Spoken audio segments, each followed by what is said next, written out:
Ben, boas tardes. O luns pasado, xustamente aquí nesta sala, estaban as 4 candidatas a rectoras da Universidade de Santiago e todas elas coincidiron en falar da necesidade de unha relación de colaboración bidireccional entre a sociedade e a universidade. E xustamente, mentras elas falaban, moitos de vós estabades pensando que esa mesa redonda era a demostración da colaboración entre o Ateneo, a sociedade civil organizada e a universidade. Polo tanto, estaba perfecto. Esa petición estábamos cubríndoa. E hoxe seguimos cubríndoa, porque xustamente a persona que nos vai acompañar é Francisco Fernández Rei, que ven dun dos institutos de investigación da Universidade, do Instituto da Lingua Galega. Polo tanto, seguimos aí colaborando ao Ateneo de Santiago e á Universidade e á USC. Pois ben, podemos falar de Francisco Fernández Rei como profesor da Universidade, catedrático de Filoloxía Románica, lembrando que a súa foi a primeira tese presentada en galego na nosa Facultade de Filoloxía. Non imos citar que dentro deste ámbito podíamos citar as universidades das que foi profesor visitante ou impartiu seminarios e conferencias, pero non nos imos deter nese punto, non? Como tampouco nos imos deter no seu papel nos cursos de lingua e cultura galega para estranxeiros e estranxeiras e tamén para españoles de fora de Galicia, organizados pola Real Academia Galega, o Instituto da Lingua Galega e a Secretaría Xeral de Política Lingüística da Xunta de Galicia. E tal vez como consecuencia destes cursos, a súa relación con Takekazu, a min costame traballo dicilo, Takekazu Asaka, coñecido como Taquiño, o traductor dos nosos poetas ao xaponés. Paco é amigo del e é un pouco o seu representante, por decirlo de alguma maneira, non? A súa persoa amiga dentro de Galicia. Poderíamos falar tamén da súa participación na creación de asociacións, como Escola Aberta, Asociación de Traductores Galegos, das Redes Escarlatas ou de Prolingua. Poderíamos falar das súas intervencións sobre as linguas minorizadas, formando parte de múltiples sociedades e sobre sociolingüística e a normalización do galego. Tamén poderíamos falar das múltiples publicacións en revistas variadas, daquelas das que forma parte do Consello Científico ou daquelas nas que asume responsabilidades, por exemplo, A Trave de Ouro, publicación galega de pensamento crítico, que xa dende o título nos atrae, non? A Trave de Ouro. Poderíamos comentar tamén que forma parte do padroado de varias fundacións, como o Museo do Pobo Galego, Sotelo Blanco, etc. Ou como membro numerario da Real Academia Galega, da que foi vicesecretario e director do seu Seminario de Sociolingüística. E deberíamos decir, eso sí, parándonos, que ingresou na Real Academia Galega en 1999 co discurso Ramón Cabanillas, Manuel Antonio e Omar de Arousa, dúas singraduras na construción dun idioma para unha patria. A este respecto, deberíamos facer un par de paradas. Dicir que ser de Fefiñáns en Cambados é o que ten consecuencias. Por un lado, a súa relación co mar, na recuperación e a socialización do patrimonio marítimo e fluvial de Galicia e do norte de Portugal, dende grupos etnográficos, dende a Asociación Cultural Dorna da Illa de Arousa, da revista Ardentía, Revista Galega da Cultura Marítima e Fluvial, etc. Por lo tanto, neste campo asume diferentes responsabilidades e realiza labores de divulgación traballando no comisariado de varias exposicións. Por outro lado, e xustamente tamén derivado de Cambados, a súa relación con Cabanillas, co poeta de Cambados, do que escribe o libro Ramón Cabanillas, Cambados e o mar de Arousa. Ademais de, polo menos, un par de exposicións sobre este autor no Museo Cabanillas na Casa da Calzada en Cambados. Por un lado está o seu último paraíso no 75 aniversario da chegada de Cabanillas a Samos. En este momento podemos ver o teatro de Ramón Cabanillas, alento poético e fondura dramática, tamén no mesmo museo. E tamén dele a musealización da casa natal do poeta. Por lo tanto, cando falamos así como cando falamos de creación relacionada co mar, pois temos que acordarnos de Bernardino Graña, de Manuel Antonio, de Cabanillas e tal. Pois cando falamos de especialistas na linguaxe do mar, pois temos que acordarnos de de Francisco, tamén non só pola linguaxe, sino tamén por todos os traballos que ten realizado alrededor destes creadores. E tampouco imos deternos nos premios que ten recibido como o Premio Antón Losada Dieguez de Investigación en 1991 por Diatoloxía da Lingua Galega ou o Premio Xornalístico Manuel Reimóndez Portela. Por iso, rematamos tal cual como empezamos, presentando como investigador do Instituto da Lingua Galega, desde 1973, como responsable do arquivo do galego oral, como corredactor das bases para a unificación das normas lingüísticas do galego en 1977, que constituirían os alicerces das que se aprobaron en 1988. E especialmente formando parte do equipo de redacción do Atlas Lingüístico, razón pola que nos acompaña hoxe e do que nos vai falar. Polo tanto, damos a benvida.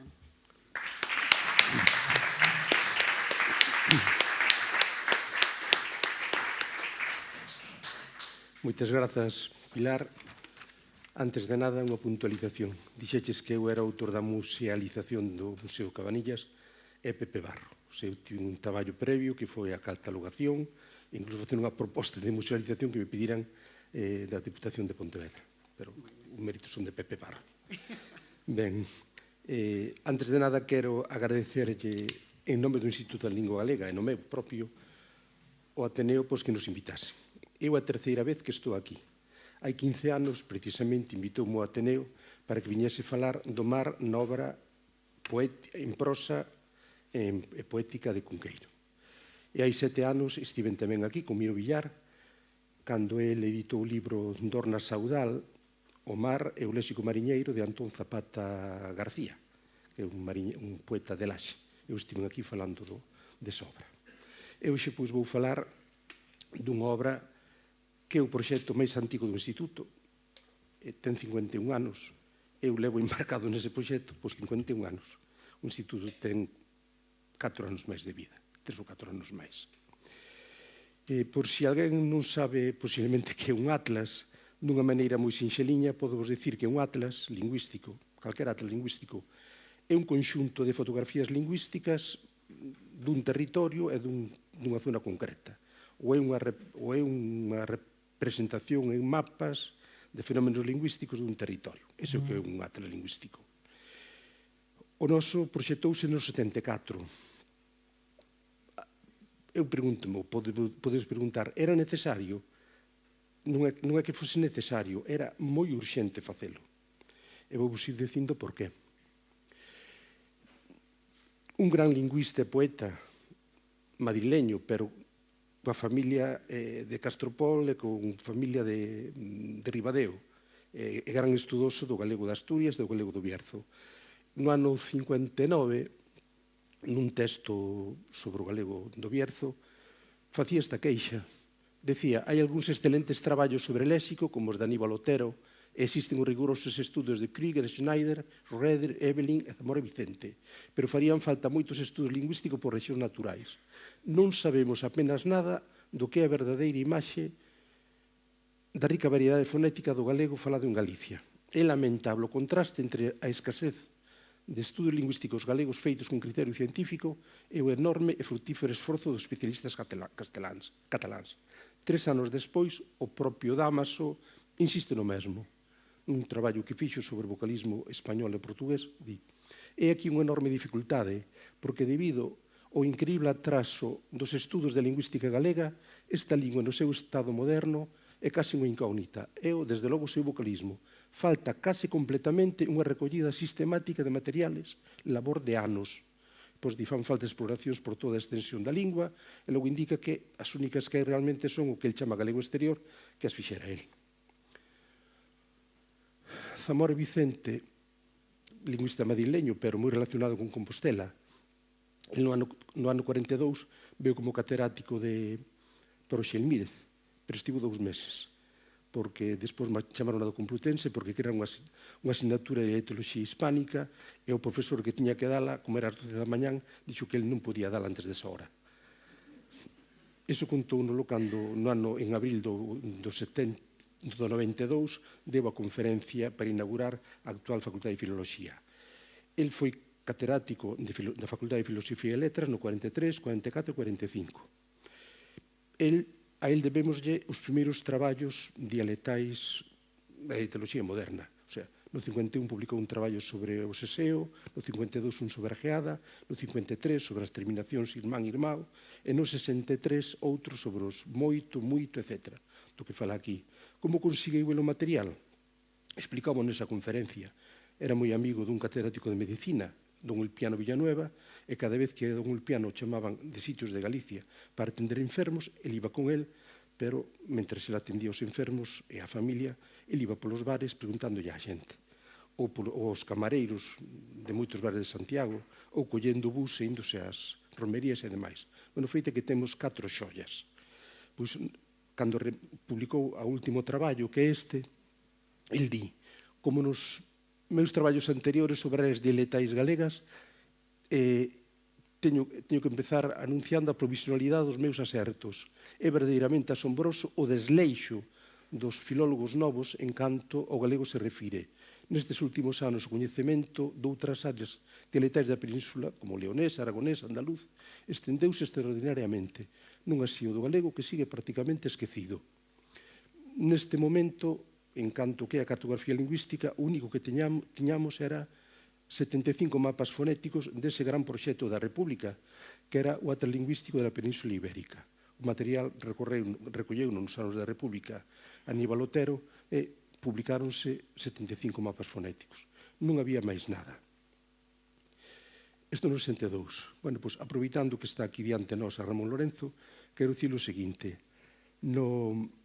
En febreiro do 62, o sea, neste momento, cando Ramón Piñeiro andaba buscando quen fixese unha gramática da Academia, preguntoulle a varias persoas, entre elas, pois, a un mozo que era profesor na Complutense con Damas Alonso, e Lorenzo, pois, como non anda con respostas ambiguas, pois faloulle claramente. A parte de indicarlle que as persoas nas que pensaba Piñeiro non eran axeitadas, pero o importante era dicirlle que naquel momento, no 62, non tiña sentido facer unha gramática para a Academia porque non se coñecían as variedades dialectais do galego. O sea, que non ten sentido.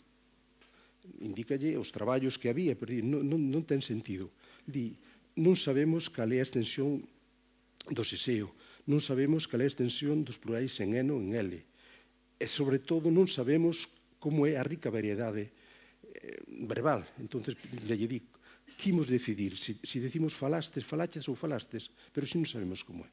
Entón, naquele momento estaba na Complutense, ia marchar para a Alemania, pero contaba seguir traballando en teoloxía, e ali falalles de que é necesario, ele estaría disposto a facelo, un atlas lingüístico galego.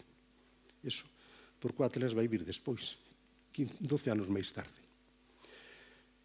Foi fundamental para acabar con ese desleixo nos estudos galegos da lingua galega a creación da sección de Filoloxía Románica na facultade.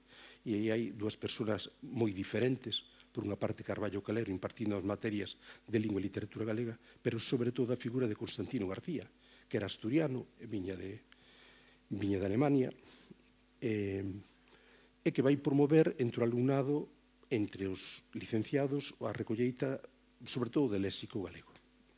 E xa no ano 71 é fundamental que a Universidade crease o seu primeiro instituto universitario. O ILGA oficiosamente nace o 14 de maio do 71, cando se publica, cando o rector daquela presenta o que era o Galego 1. Pero oficialmente o proxecto é do 26 de xullo dese ano, do 71. O primeiro obxectivo do programa, do proxecto do ILGA, era estudo, promoción e cultivo da lingua galega. Logo outro referíanse ao estudio sincrónico e diacrónico, pero durante anos os traballos de dialectoloxía e lexicografía tiveron un papel importantísimo. De feito, o de dialectoloxía como o do Atlas sigue en pé aínda.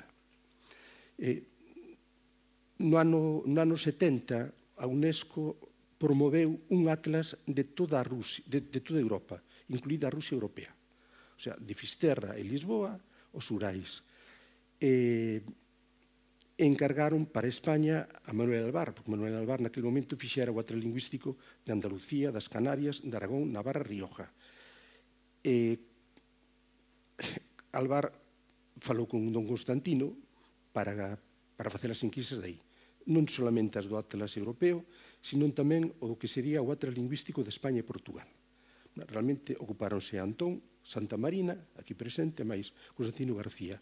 Había que facer unhas 52 enquisas para o Atlas de España e Portugal, entón eles o que fixeron foi triplicar e algo máis para facer un Atlas galego.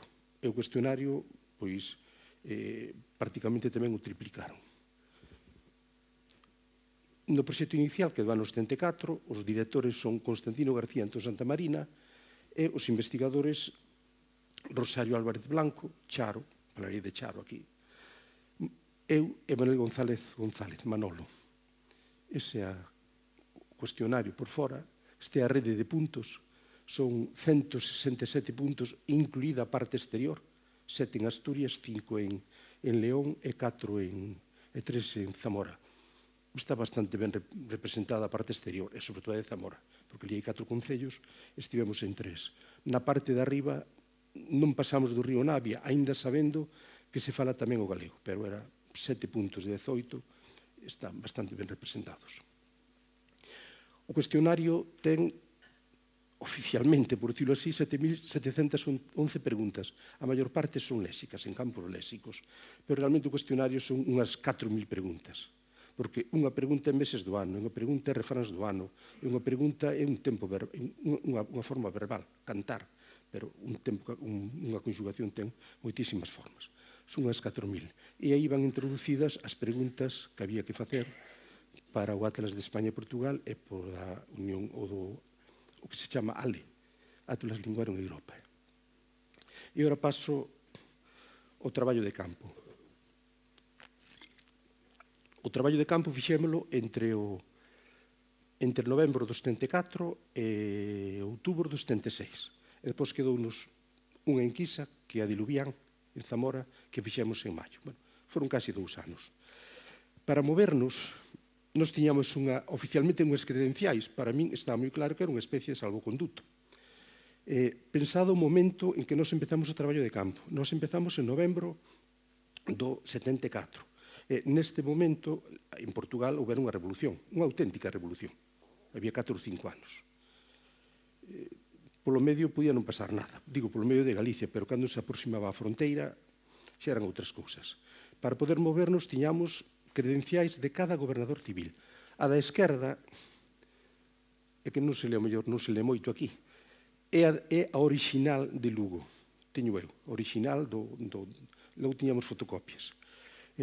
Nunha das fotocopias quedou un pouco inservible porque cando fomos a falar co alcalde de Folgoso do Courel, porque aquí en todas elas di fulanito, fulanita e fulanita, que son con a identidade, que son do Departamento de Filoloxía Románica da Facultade de Filosofía e Letras, están facendo o Atlas Lingüístico Galego.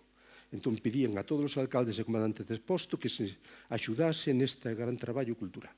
Cando fomos o alcalde de Folgoso e Courel, asinou ao lado da firma do gobernador civil de Lugo, e máis poñendo ali que ele tamén estaba por todo o traballo cultural e demais. Bueno, é igual.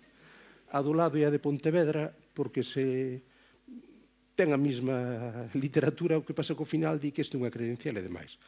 Isto usámoslo e fíxonos un bo servicio. Pois xa vos indicarei algún momento despois.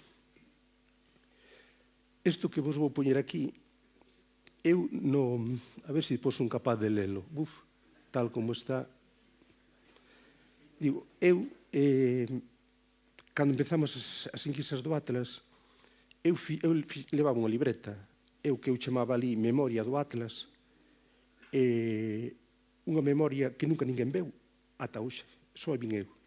Esta é a primeira vez que falo públicamente e a primeira vez que poño algo fora. Isto só o vin eu.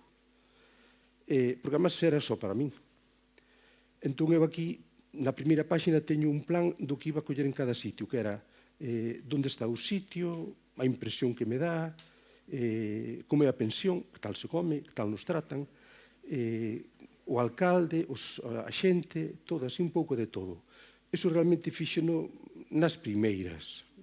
Despois non era fácil dispoñer do día, deixaba algunhas follas en branco, que non cubrín, e despois xa no resto normalmente puña os aspectos máis interesantes ou máis duros, por dicirlo así, non? Pasa que sinto que poden ter original, porque eu aí non... Bueno, esta é a primeira que é o primeiro sitio que foi Trabada, en Lugo. Eu non sei porque collemos cara lá, podemos ter collido cara a Mezquita ou ter collido cara, non sei, cara a Costa da Morte. O feito é que a primeira enquisa é aí. Eu chamáballe itinerario do Alega porque o primeiro eu non sabía ni como se iba a chamar o Atlas. Como todos eran Atlas lingüístico e etnográfico de Andalucía, de Canarias e tal, pensei que o noso tamén o iba a ter.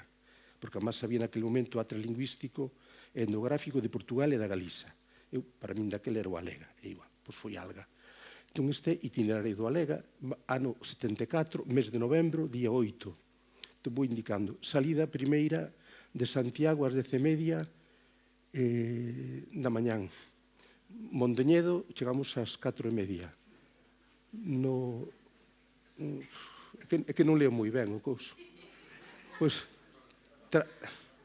Trabada, primeiro punto, encontro, tal, pois sinto. Logo, é un pobo, bueno, outra cousa, eu aquí podía telo adaptado, eu poño no galego que sabía daquele momento. E tamén aviso que ás veces hai algunha expresión un pouco vulgar para expresar cabreo ou emoción, entón non censurei nada. O sea, é, se digo, un documento moi persoal. Trabada, primeiro punto en encuestar, chegamos ás 4:30 da tarde, está a 20 km de Mondoñedo, nun atallo para a Veiga, Vegadeo. Parece limpo, ten unha igrexa recente, desenrolado, ten establos modernos, cousas de madeira, etc.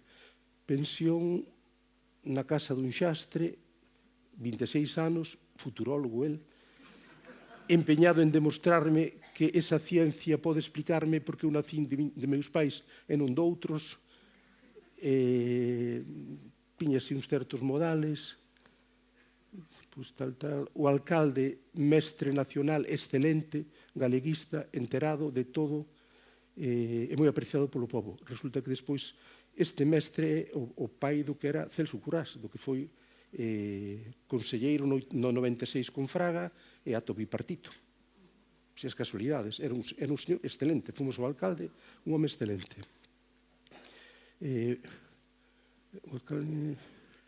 Paco do Pego, que era o noso informante, Paco do Pego é o noso informante, de 64 anos, aos 60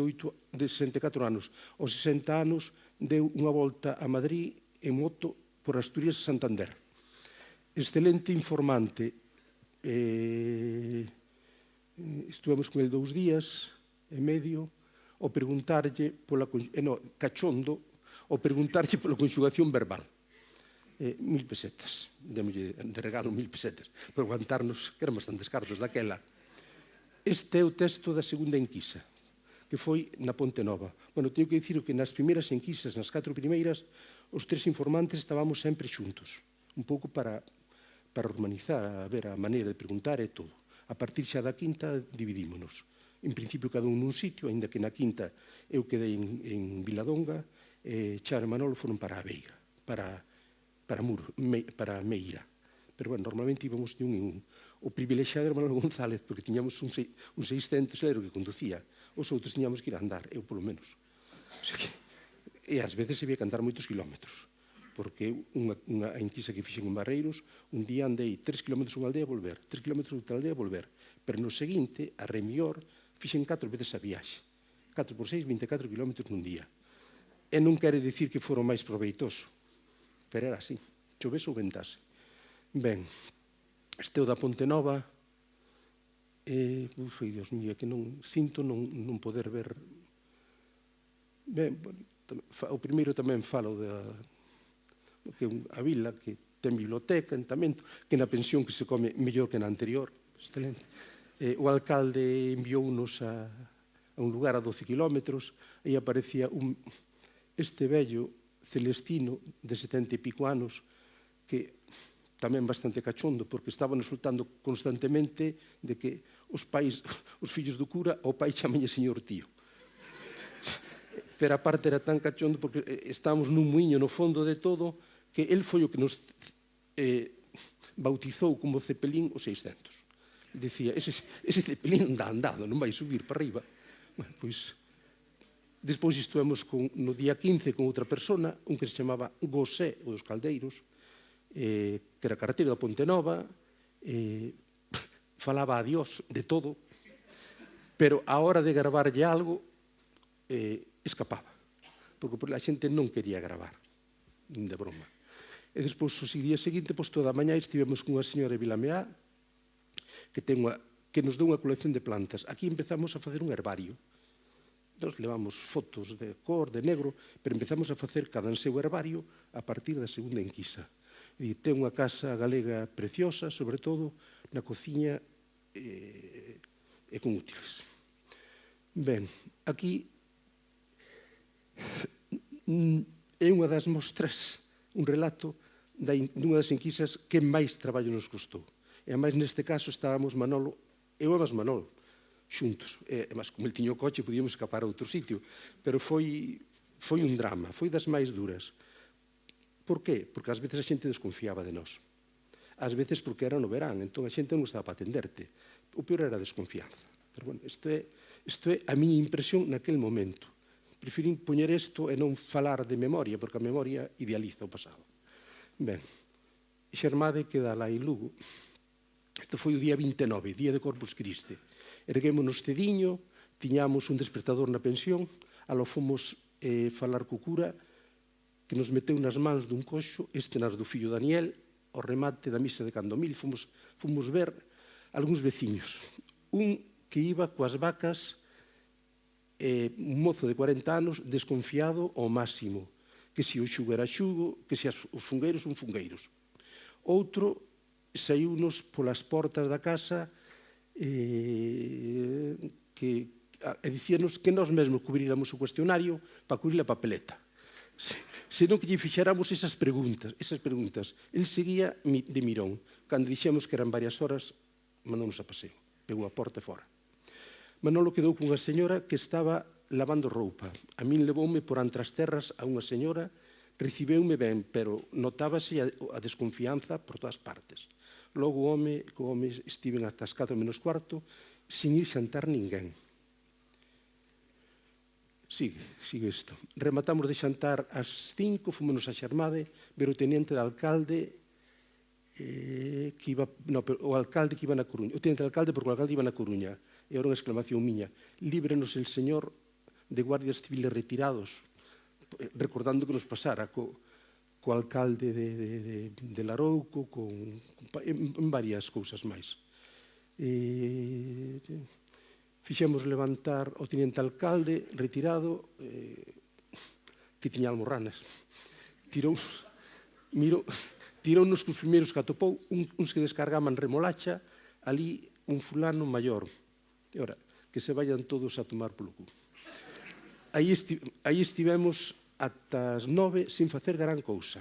Antes de cear, ocorreusenos ir a Lousada, a 12-14 kilómetros de Xermade, porque o crego de aló dixéranos o de Xermade que era un galeguista.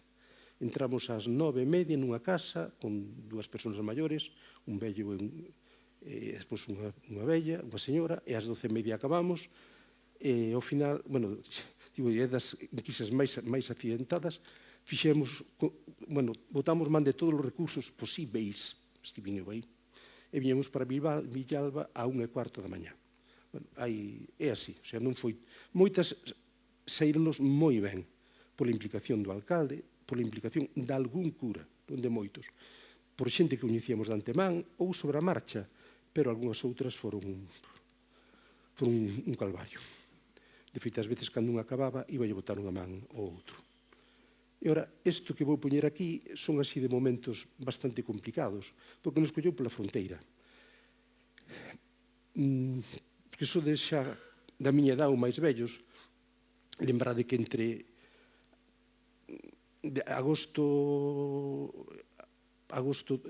finais de agosto do 75 e o 19, houve 4 consellos de guerra e condenaron a morte 11 persoas. O 19. Pois nós daqueles estábamos pola raya. O sea, e non era... Estábamos ali, estábamos o que estábamos. Pois podo vos indicar simplemente 4 cousas. O día 20 íbamos ir a Río Caldo, que era o que me tocaba para investigar. Entón, poño Río Caldo, preto da fronteira portuguesa, Concello de Lobios, un río de aguas quentes. Estiven coa nai de Benito e outras, vin contentísimo por registrar as sonoras, as famosas sonoras, as sibilantes. Antes de chegar a Lobios, controlounos a Garda Civil, un preguntaba e outro tiña a man na metralleta co dedo no gatillo. O 22, logo, tiven que ir ver o sarxento. A pensión lusitana na que eu estaba, digo, parece un fortín.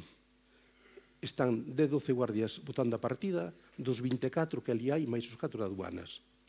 Logo, despois, en Terrachán, en Trimo, que está ali ao lado, día 22, escribín, fixen o resto en Río Caldo. Tiven que andar a patas cun calor de moita hostia. Pola tarde, axudando a Charo, estando nunha zapatería, entraron 2 guardas, un era o comandante, máis o cabo, e plantáronse detrás do zapateiro, detrás da tenda da zapatería, a ver que o que preguntaba. Estaban de paisano, recordo ben. E logo isto fai referencia, nos tratamos moitas veces con pedáneos, subpedáneos, o que pasa é que a única vez na que vin que realmente un se me mostrou como autoridade, pouco, mas foi nunha das enquisas, para min das mellores, unha parroquia de Bande que se chama Martiñán. Poño aí, escribo, hoxe indo para ver o vello Abelardo de Martiñán, paroume o supedáneo e dime que se enterara que estaba a facer preguntas. Que é o que preguntaba? Por que preguntaba? Pois, que ridículo eu fascismo. Doume ganas de mandar a merda. É que me deixa seguir o camiño. Pero limiteime a dicirlle que se eu estaba, que recolleran palabras en galego, e que se estaba en Martillán era porque me mandara o alcalde. E se quería algo máis. Nada, dixo. Ben, este é o momento máis dramático dos 2 anos que vivimos. Aquí xa, o día 26 de setembro, Franco indultara a 6 persoas. Entre eles 2 mulleres, porque estaban embarazadas, só estaba unha. E como sabedes, que se fixeron os 50 anos, fusilaron a 5, 3 do Grap, 2 de Vigo, Humberto Baena e Sánchez Bravo, e 2 de ETA. Pois 2 ou 3 días despois, aínda que eu anoto venres 3 do 10, foron 2 ou 3 días despois, fomos a un sitio que se chama A Graña, que queda no Mondariz para arriba, camiño case da provincia de Ourense. Porque ás veces, cando quedaba unha enquisa así desfeita, pois íamos os 3, porque ao mellor non tiñamos onde quedar a dormir. E fomos aí como íamos a calquera sitio. Foi un momento así máis maduro. Foi moito máis do que eu conto aí, pero o que contei é bastante significativo. A Graña por Ponte Caldelas. É un pobo, a mi impresión, é un pobo de pena. Ali a xente emigrou a Venezuela e non se dá nada. Bueno, non se dá nada. A xente emigra a Venezuela e antes moitos recorreran Galicia e Trapeiros. A iso das 6, na taberna do pedáneo, aparece o cabo da Guardia Civil e 2 números. É o fillo de puta do taxista panadeiro que lle dou o chivatazo de que para a Graña íbamos. Viñeron todos de paisano. O cabo pediulle toda a documentación a Manolo, non deixando que tuvera as mans nin atrás. Entretanto, un número vixiaba a Charo e a min dentro do bar e o outro fora coa man no bolsillo por si acaso. Estábamos nos nerviosos, pero o cabo moito máis que nós. Ben, é hora despois destas anécdotas, pero que aí está a base do asunto. Podíamos contar moitas máis que as teño. Cal foi a aplicación inmediata do Atlas? Nos primeiros anos 70, o material, se un quería escribir en galego, pois o material así de man que tiña eran as normas da Academia, que eran unhas normiñas, moi pouquiña cousa. O sea, coas normas da Academia pouco se podía subsanar. E pois estaba a gramática de Carballo publicada en Galaxia, que nese momento era a terceira edición do 60 e a cuarta do 70. E despois estaba ese método pioneiro do Ilga, que é o primeiro método para o ensino do galego. No primeiro volume, nun e no 2, era como, dunha maneira progresiva, íbase aprendendo a lingua, e había gramática, non era simplemente un método, había moita gramática. E os autores, dous deles están aquí, enfrentáronse a moitísimos problemas, que as normas da academia solucionabanlle o 5 ou 8%, non máis. E pois o terceiro volume xa era temas de tipo cultural, moi xeral, e aspectos, pois, como tratar os hiperenxebrismos, os castelanismos, os lusismos, os popularismos e moitísimos ismos. Bueno, era o que había. E había, en teoría, unha batalla entre a academia e o instituto cando non era tan cousa. Eran 4 cousiñas. Entón, no ano 77, 3 meses despois de acabarmos as enquisas do Atlas, de decembro a xuño do 77, no ano 76, 77, moita xente, e digo moita xente, simplemente con ler no limiar o que di García Sabel, que daquela era o presidente da Academia, di Sabel. Un equipo de lingüistas, escritores, académicos e mestres traballaron durante varios meses na elaboración dunhas normas ortográficas e morfolóxicas da lingua galega. Na súa tarefa tiveron presentes as normas que hai anos e con carácter experimental publicaron a Real Academia Galega e o Instituto da Lingua Galega, así como a tendencia lusista que nos últimos tempos defenderon algúns escritores e lingüistas.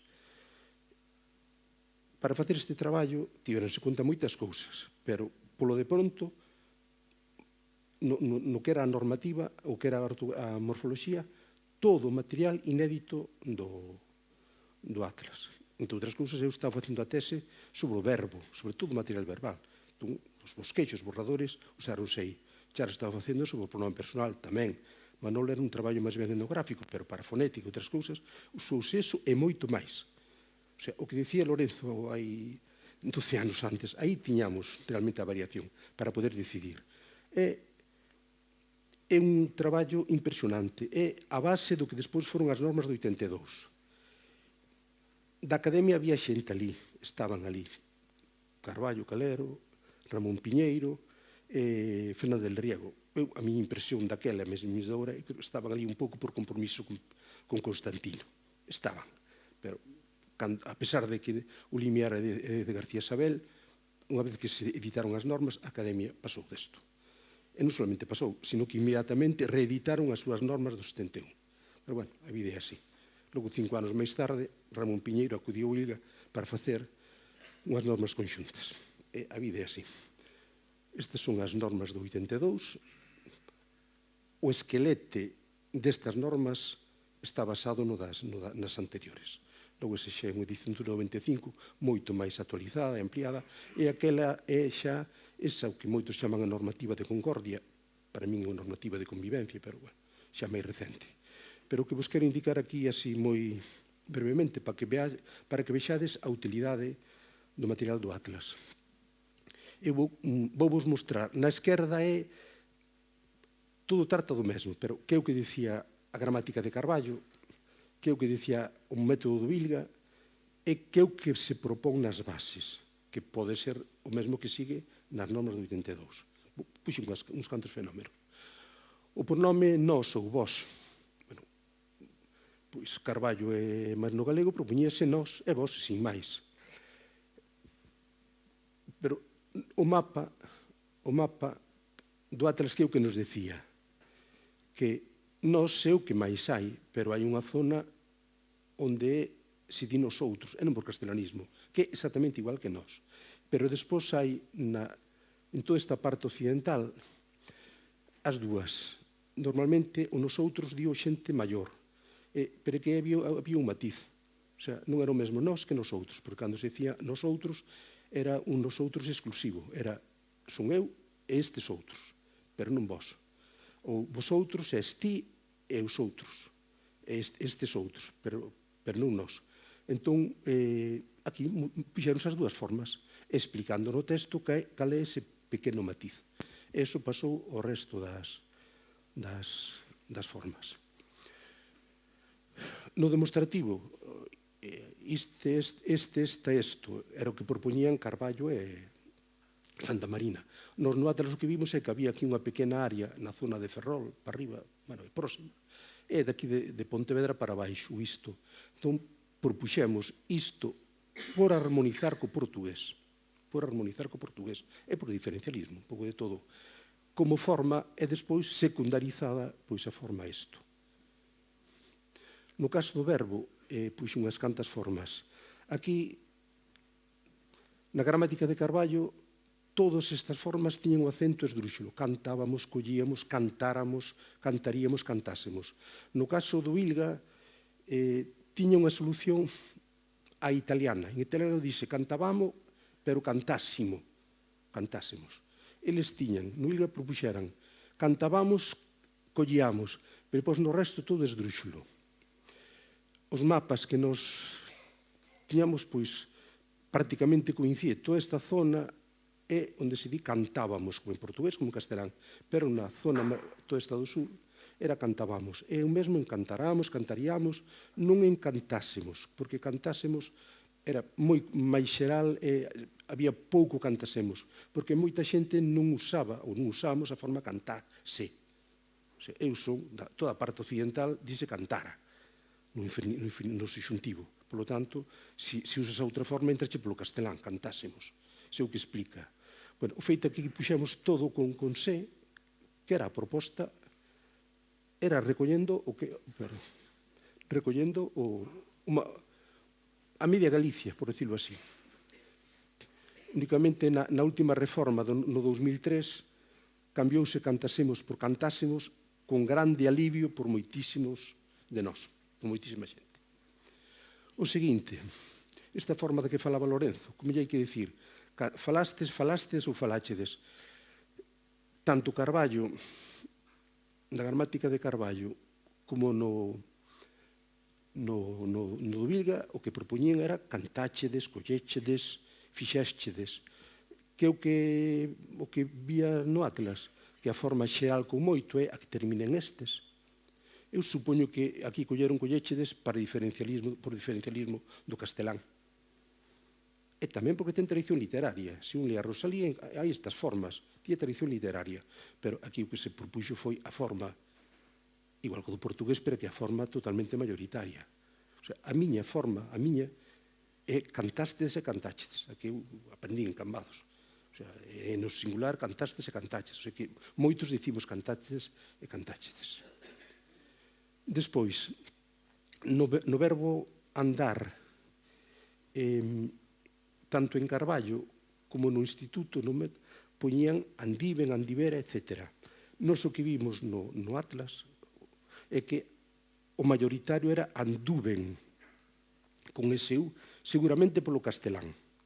Pero, ollo, na provincia de Pontevedra tamén pode ser, porque aquí na provincia de Pontevedra popularmente decimos truxen, trullen, puden, hai moitas formas con pude axudar, pero, bueno, o castelán conta moito. Pero logo víamos, bueno, eses círculos son andiven, pero hai bastantes formas por todas partes de andei, igual que de andara e de andase. Entón, aquí a proposta foi puñer que é o que está nas normas, non está a cantar nin falar, como modelo está a andar, igual que en portugués, unha forma regular. Outro caso, hai unha Galicia que di foche, que era o que propoñía en Carballo e máis no Ilga, e hai unha Galicia moito máis extensa que di fuches.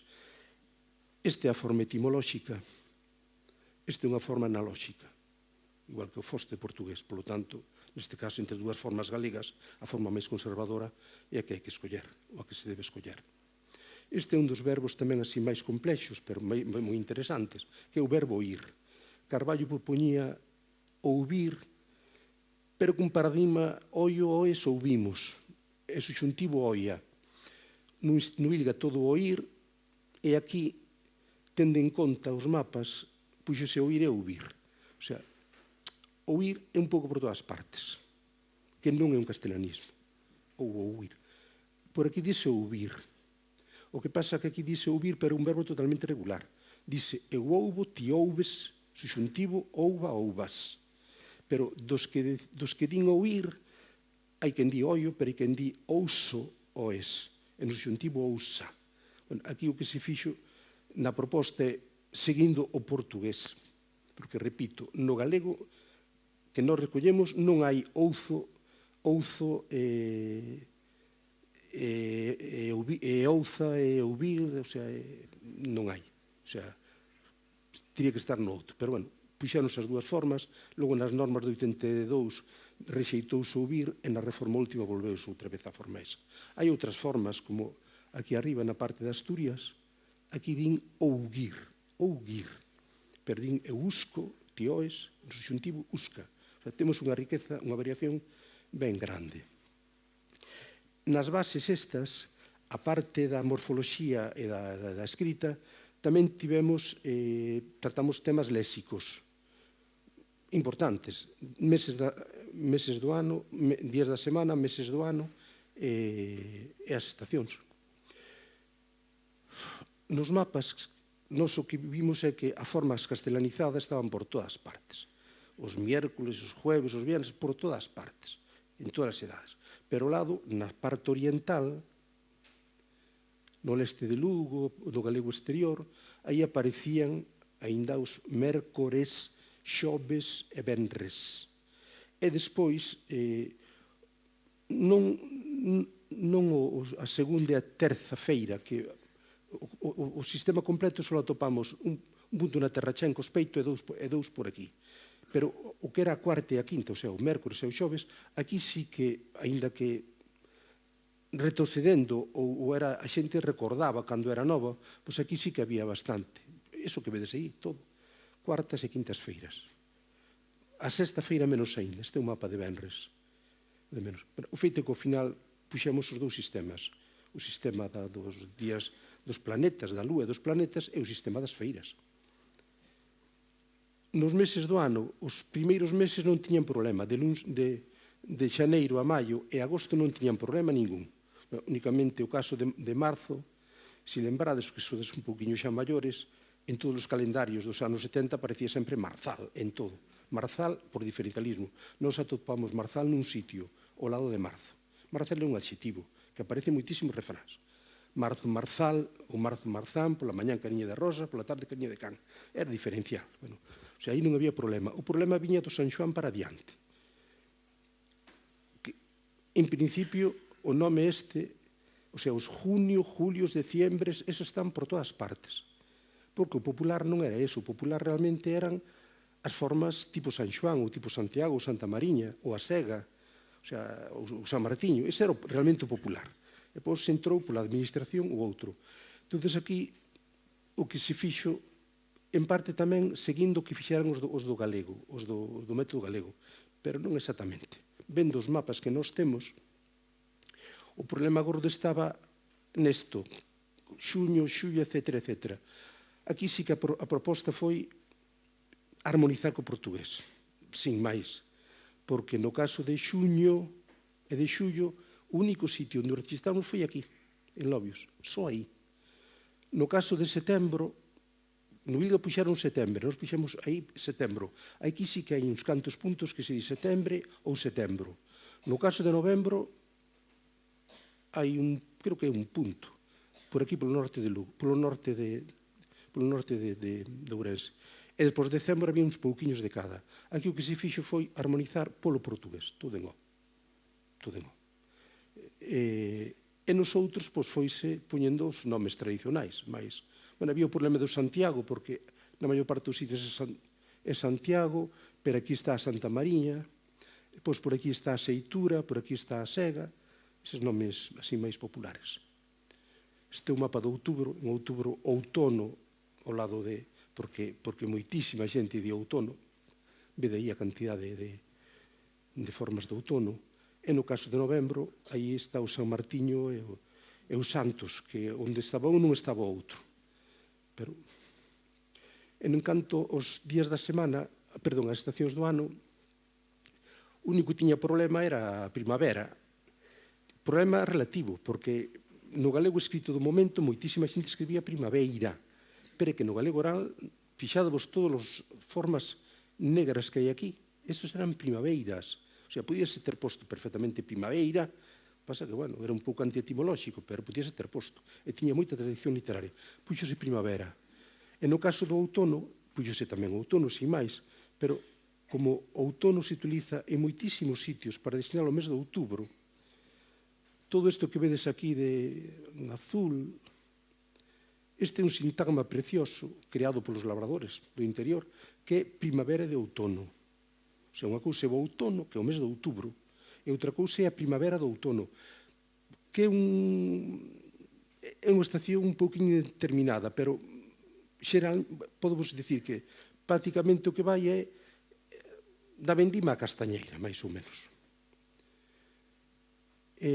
Ora só quero poñervos estes dous mapas e xa vou ir rematando. Neste momento temos 2.269 mapas editados. Prácticamente todos son deste estilo, onde hai un significante, neste caso un significado, un concepto, tarde, o sea, o momento do solpor ata a noite, e despois as formas como se di. Pero hai unhas pouquiñas, isto fixen no mapa do tempo atmosférico cronolóxico, fixen varios mapas de significados que é como se un colle unha entrada dun dicionario pode ver en que sitio se di eso. Entón, isto é o mapa de Serán. Isto é como está no dicionario da Academia. Parte do día que vai de comenzo do solpor á noite, reunión de mulleres para fiar, reunión nocturna, relento pola noite, pois ali van estas formas. Eu mesmo fixen con algún outro mapa no tema do da terra, das plantas e das árbores. Un dos mapas que puxen foi o de bosque e fraga, pero despois outro para fraga, as secas, o sea, esa palabra, porque nun sitio é unha especie de bosque, non exactamente bosque, pero noutro sitio é unha pedra inmensa, sobre todo na provincia de Lugo, ou na provincia de Ourense, perdón, o sea, non ten nada que ver cos bosques. Ou se un fala do val fragoso, non é un val porque tiña bosques, era un val porque tiña pedras moi grandes. Entón, fixen así algúns mapas de significados. Aquí tendes a relación dos 8 volumes que hai. Os 3 primeiros coordinámonos os que fixemos o traballo de campo, logo no 2003 aparece o primeiro tomo léxico, e neste momento, pois, o último tomo léxico publicado. Van 2.669 mapas. Agora temos o primeiro, o de agricultura, prácticamente feito. Non sei cando vai para a imprenta, pero está prácticamente feito. E o seguinte, o do léxico, que posiblemente sea o volume máis grande, o dos animais. Neste están 220 e pico mapas totalmente feitos, xa se podrían publicar, que son os dos invertebrados, paxaros, cabra, ovella, gato, ave de corral. Estamos, para rematar, todo relativo ao porco, a vaca e os... Aquí tendes un mapa o da bolboreta. E neste ano vais editar un alga digital que en principio vai ter 880 mapas, posiblemente teña algún máis, porque se van publicar algúns inéditos. É unha escolma dos que están publicados, pero posiblemente se meta algún máis. E xa para rematar, cal foi a utilidade do Atlas? Xa vos fui indicando antes. O sea, o Atlas é unha obra fundamental para estudiar a variación dialectal do galego. É unha das mostras primeiras, no ano 90 eu publiquei a dialectoloxía da lingua galega, a primeira dialectoloxía que hai, de momento a única, co material do Atlas, daquela inédito aínda. E despois no ano 96, cando houve o primeiro un congreso dos 25 anos do Vilga, Carmen Mida e eu fixemos unha dialectoloxía oral. É o mesmo que de arriba, pero con textos. O sea, de todos os bloques, áreas, subáreas e todas as cousas que eu inventara aí. E, aparte, outros membros do proxecto do Alga ou investigadores do Vilga de fora tamén fixeron traballos de investigación de variación dialectal con este material. Despois, en canto a codificación, os traballos do Ilgué Academia, o sea, simplemente citarvos de novo as normas do 82, 85, 2003. A codificación léxica, chamado Volga, que se ocuparon Manuel González e Antón Santamarina, o dicionario de pronuncia da lingua galega, no que estivo en conta todo o material tamén do Atlas, coordenou con Xulis Regueira, e neste momento síguese usando o édito e inédito nos seminarios da Real Academia Galega. Eu podo falar dos dous dos que formo parte, de terminoloxía e lexicografía. Cando necesitamos, botamos man. O sea, estas eran as cubertas dos libros que acabo de decir. E xa para rematar, pois, isto é o que eu puxen no primeiro, como agradecemento, no primeiro número, no primeiro tomo. Isto é con algún retoquiño o que aparece no último tomo meu publicado. Apareceu tamén antes nos anteriores. Coa publicación do Alga, o Instituto da Lingua Galega quere presentarlle ao mundo científico unha mostra do galego moderno, tradicionalmente ignorado e mal coñecido polos romanistas, e asemade de contribuir á dignificación e normalización da lingua propia de Galicia e das comarcas extremeiras. Isto é todo. Moitísimas grazas, beizón, pola vosa atención.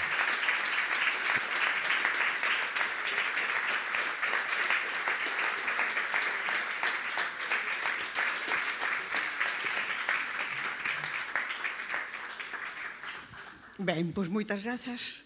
A verdade é que nos fixestes un percorrido con todo tipo de cousas, con esos episodios tamén tan interesantes, que realmente a única oportunidade que teríamos de saber como era aquel momento era a través do que ti nos contabas e das notas que tiñas. Pero a min personalmente chamou moita atención ese percorrido que faz partindo do desleixo, de como é dende fora que nos piden que fagamos o que temos que facer, e dese momento histórico no que vos poñedes a realizalo e as dificultades que tedes, claro, porque esa desconfianza que hai e eso de ir coa Garda Civil por aí coas ametralladoras e toda a historia, eso non é ninguna broma, imagínome. Pero, e despois a unificación, o de poñerse de acordo para poder sacar unhas normas entre todos, realmente é un traballo ben complicado. E chama moitísima atención o do herbario.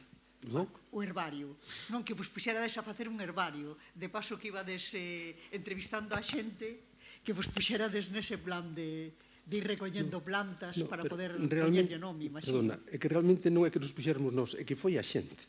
Porque ás veces cando estaban varias persoas, nós tiñamos unhas fotos, un estaba en blanco negro, outras a cores, pero non está feita a ver o natural e non a imaxe dali. Entón, había xente, sobre todo mulleres, que discutían entre elas. Entón, para tal, iban ao campo e traían varias, traíanolas. Entón, a partir de aí, fomos xuntando. Realmente é o que nos daba a xente. O sea, foi así, sobre a marcha. Moi ben, pois estupendo. Polo tanto, agora é a vosa quenda, toda a xente que queira falar, que queira preguntar algo, que queira comentar algo en relación a este tema, aí temos a Paco para axudarnos. Bueno, gracias, Francisco, pola túa intervención. A miña pregunta é se hoxe houvese que facer ese traballo 50 anos despois atoparíamos moitas diferencias lingüísticas con respecto ao traballo inicial. Que evolución hubo nese sentido? Atoparíamos moitas. En parte porque hai cousas do galego que son como son unha vez que se fixeron propostas a partir dese material. Entende? Non é que o idioma tamén non se estuvera... Nos collémolo nun estado salvaxe, entre comillas. O sea, collémolo nun momento ideal. O sea, porque vivimos aínda aquela Galicia, non diría medieval, pero bueno, unha Galicia moi pegada á terra, que estaba... Nos vimos xente con arados de pau, arados romanos, estaba cheo de carros, e fixemos a segunda enquisa, fixémoslo nun muiño, coa xente que estaba ali muiñando, como se for no medieval. O sea, era ese mundo tradicional, estaba todo vivo, e se non na memoria, o sea, pero ese mundo foise. O sea, podo indicar que no ano 30 anos despois, o sea, nos foi no 74, pero lá polo 90, 20 e tantos anos despois, a finales dos 90, cando o equipo do Atlas Lingüístico de Portugal viñeron a facer 4 enquisas pola raya, pero dentro de aquí, eu fun con elas, eu escollín os sitios, e procurei ir aos sitios que eu xa fora ali, antes. Por exemplo, no de Oímbra, querían facer fotos de carros, e que xa non existía ningún carro. En 20 anos desaparecera todo. E ao desaparecer os carros, desaparece o léxico, todo, non? Entón, sería moi distinto. En parte porque agora, afortunadamente, o galego xa está. O sea, a xente coñece, mellor ou pior coñece. E ainda que un sea analfabeto no idioma, pois o papel, por exemplo, que fixo a TVG, grande, de contribuir a difundir léxico a través do fútbol ou a través do que fora, o sea, moito ese léxico está aí, non? O sea, hoxe é outra cousa. O sea, sigue estando moito dese léxico, porque por moito que na normativa se diga que o pronome, que os demostrativos son este, esta, esto, os de Lugo, os de Vigo, perdón, os de Ourense siguen dicindo iste, e siguen dicindo 44 con toda a naturalidade, e siguen dicindo tú. O sea, hai moitos fenómenos, e a nivel léxico tamén, non?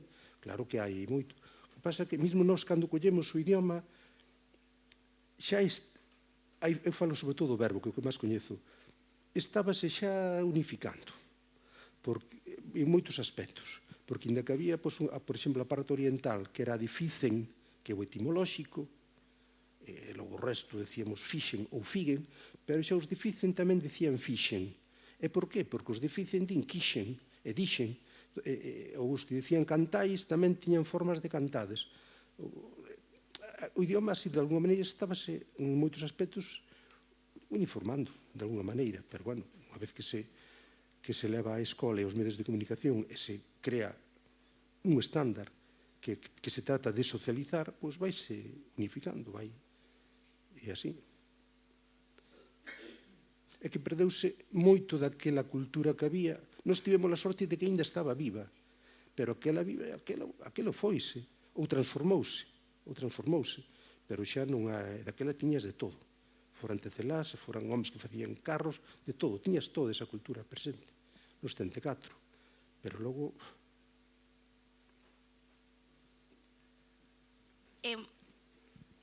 Sinto ter que facer preguntas así académicas porque parece super interesante todo o que contastes das anécdotas persoais, pero quería falar sobre a teima esta da escolla dos puntos e de toda a representatividade que hai do Atlas, pois se podes falar de como foi toda esa escolla e isto xa é algo persoal que teño,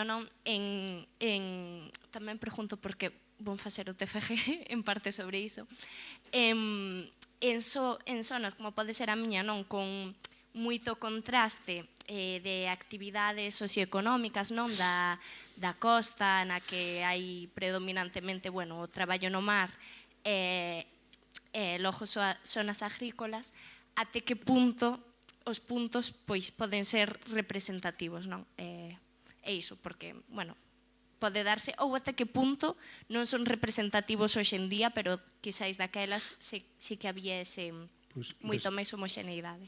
Respecto dos puntos, quen che pode falar é Antón Santamarina, que está aquí presente. O sea, a nos deusenes a malla de puntos. Despois, sobre a marcha, algún punto non o fixemos, nun caso porque xa non había ninguén na aldea esa, ninguén. Pero outras veces non era tanto que non houbera xente, é que non atopabas onde dormir.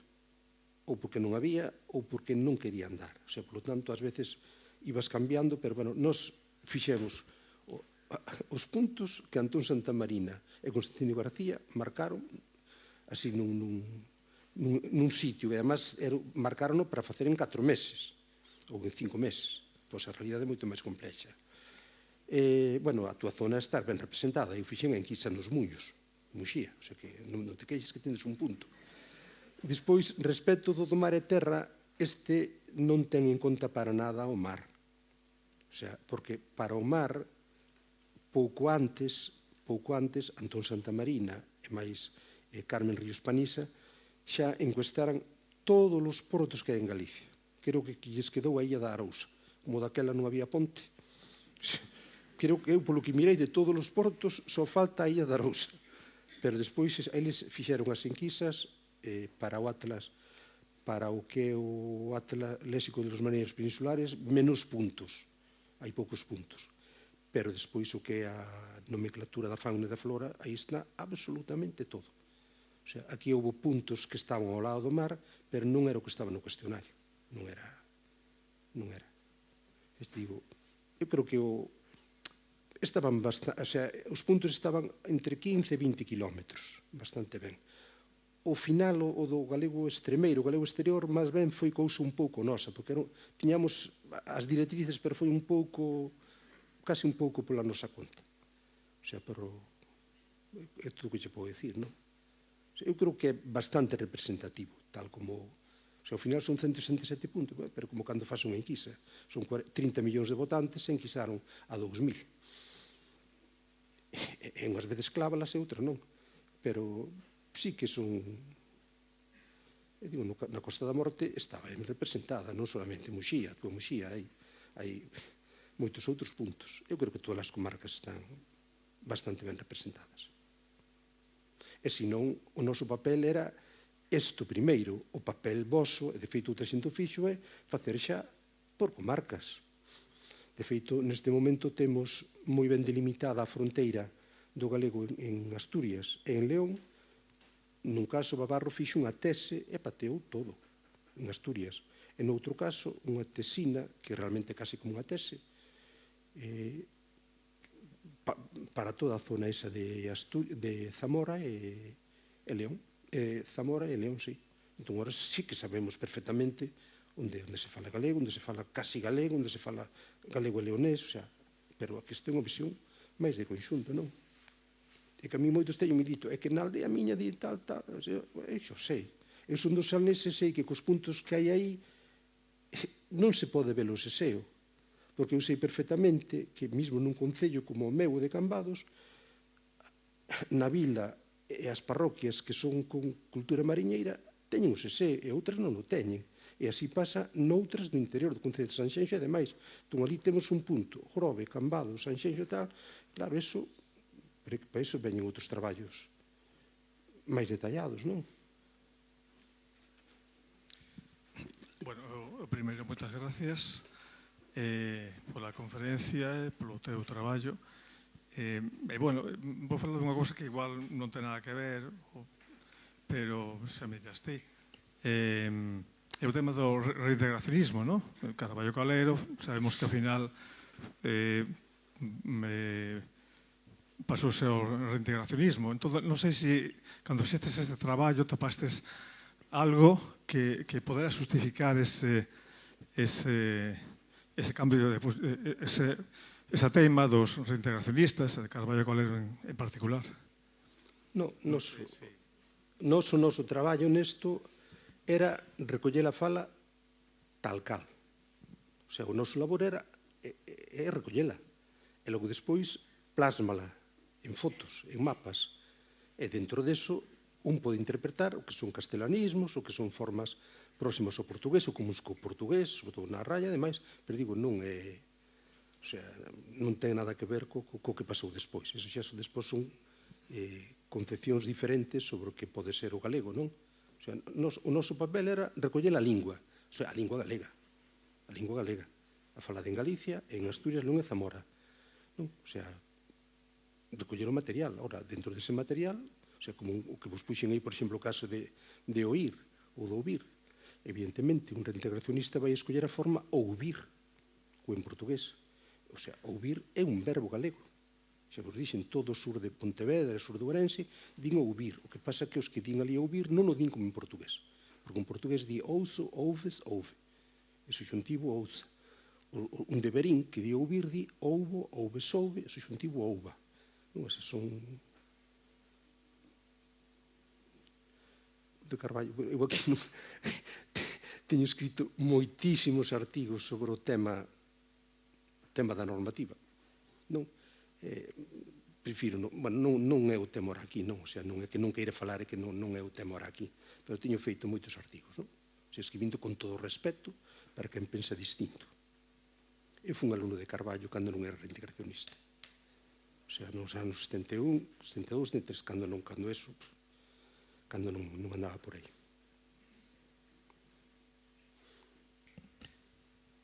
Algún outro? Ai, perdón.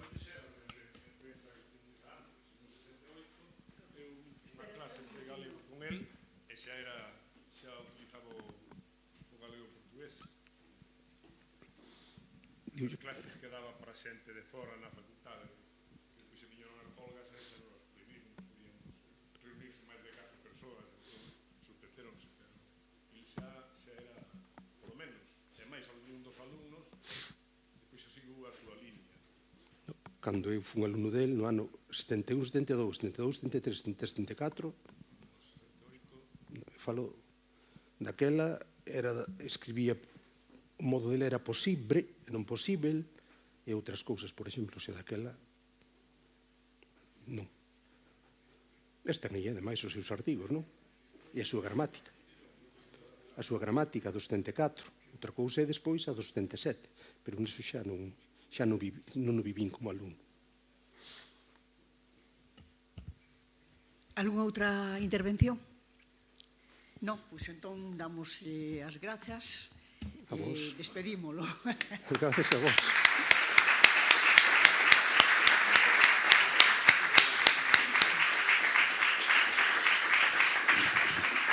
Bueno, desculpade porque tiña que entregarlle o agasallo do Ateneo para que se lembre desta terceira vez que estivo aquí entre nós. Bueno, antes de nada, moitísimas grazas a todas e a todos vos, especialmente a xente da lingua, porque hoxe ocupades un sitio moi especial, non? Te miro para calquera sitio e vexo lingüistas por aquí. E entonces eso sempre é un gusto. Estades nun sitio donde se vos recoñece moito. Moitísimas grazas e ata a próxima.